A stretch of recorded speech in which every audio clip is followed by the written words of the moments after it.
শুভ সন্ধ্যা। Share বাজারের মূল খবর ডেইলি মার্কেট আপডেটে আপনাদের স্বাগতম। সূচক টানা তৃতীয় দিনে পতনের ফলশ্রুতিতে আজ 54.58 পয়েন্ট বা 1.13% হারিয়ে 4,781 পয়েন্টে দাঁড়িয়েছে।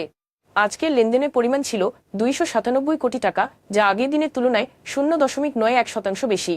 ব্যাংকিং খাত থেকে ইসলামী ব্যাংক, যমুনা ব্যাংক এবং United commercial bank, food and ally খাত থেকে অলিম্পিক ও ব্রিটিশ আমেরিকান টোবাকো এবং শিল্প খাত থেকে খান ব্রাদার্স, পিপি ওভেন ব্যাগ ইন্ডাস্ট্রিজ ও ওয়ার্দন হাইটেক এই প্রতিষ্ঠানগুলো আজ বাজারের পতনে প্রধান ভূমিকা রাখে।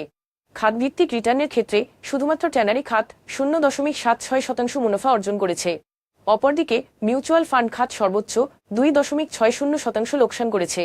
আজকের শীর্ষ 20টি ক্ষতিগ্রস্ত প্রতিষ্ঠানের মধ্যে 4টি মিউচুয়াল ফান্ড ও 3টি ফুড অ্যান্ড অ্যালাই কোম্পানি ছিল। City General Insurance, Sea Pearl Beach Resort and Spa এবং বাটা শু আজকের শীর্ষ লাভজনক কোম্পানি ছিল, যেখানে Jamuna Bank, Premier Leasing and Finance ও বিচ হ্যাচারি ছিল শীর্ষ ক্ষতিগ্রস্তদের তালিকায়। বাটা শু সম্প্রতি ইতিবাচক আয় প্রবৃদ্ধি প্রকাশ করায় এর শেয়ারের মূল্য আজ বৃদ্ধি পেয়েছে। বাকি শেয়ারগুলোর মূল্য পরিবর্তনের পেছনে কোনো মূল্য সংবেদনশীল তথ্য প্রকাশ করা হয়নি। বাংলাদেশ জেনারেল ইন্স্যুরেন্স, বাটা শু এবং সিটি জেনারেল ইন্স্যুরেন্স এই 3টি কোম্পানির লেনদেনের পরিমাণ বিগত 3 মাসের গড় লেনদেনের তুলনায় আজ উল্লেখযোগ্যভাবে বৃদ্ধি পেয়েছে, কারণ তারা সম্প্রতি ইতিবাচক আয় প্রবৃদ্ধি প্রকাশ করেছে। আজকের শীর্ষ দুটি সংবাদ। বাংলাদেশ চলতি অর্থবছরের মধ্যেই বিশ্বব্যাংক ও এশীয় উন্নয়ন ব্যাংক থেকে 1.4 বিলিয়ন মার্কিন ডলার বাজেট সহায়তা পেতে যাচ্ছে। উভয় উন্নয়ন সহযোগী প্রতিষ্ঠান ইতিমধ্যে তাদের প্রতিশ্রুতি নিশ্চিত করেছে এবং আগামী জুনের মধ্যে ঋণ চুক্তি স্বাক্ষরিত হওয়ার সম্ভাবনা রয়েছে। এই সময়োপযোগী অর্থ সহায়তা দেশের রাজস্ব পরিস্থিতিকে মজবুত করবে এবং গুরুত্বপূর্ণ সংস্কার কার্যক্রমে সহায়তা দেবে, যা অর্থনৈতিক স্থিতিশীলতা ও অন্তর্ভুক্তিমূলক উন্নয়নের পথে বাংলাদেশের অগ্রযাত্রাকে আরও সুদৃঢ় করবে।